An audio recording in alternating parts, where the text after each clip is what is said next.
गरुड़ पुराण कथा दिन 3। आत्मा का शरीर से निकलना। विषय मृत्यु के समय क्या होता है। मुख्य बिंदु प्राण त्याग की पीड़ा। शरीर छोड़ते समय आत्मा को शारीरिक पीड़ा और तड़प महसूस होती है। आत्मा का भ्रम। मृत्यु के समय आत्मा भौतिक संसार और मोह के प्रभाव में भ्रमित हो सकती है। परिवार से बिछड़ना, प्रियजनों से अलग होना आत्मा के लिए भावनात्मक पीड़ा का कारण बनता है। सारांश।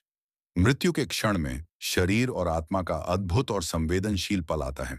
जब प्राण त्याग का समय आता है तो शरीर की पीड़ा और असहजता आत्मा को महसूस होती है। यह पीड़ा केवल शारीरिक नहीं होती, बल्कि मानसिक और भावनात्मक भी होती है। यही वह क्षण है जब इंसान अपने जीवन की सबसे नाजुक स्थिति में होता है। इस समय आत्मा भ्रमित हो सकती है। वह अपने मोह, अटैचमेंट्स और जीवन के अनुभवों के बीच उलझ जाती है। कभी कभी आत्मा भौतिक संसार की ओर खींचती है और असली मार्ग से भटक सकती है।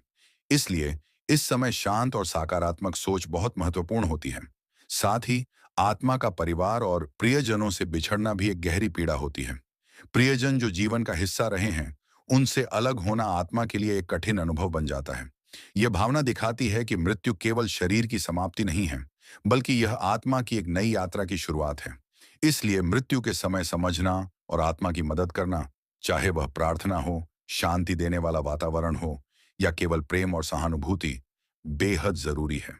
यह पल हमें यह सिखाता है कि जीवन में अटैचमेंट्स के साथ साथ आत्मा की यात्रा का सम्मान करना भी जरूरी है।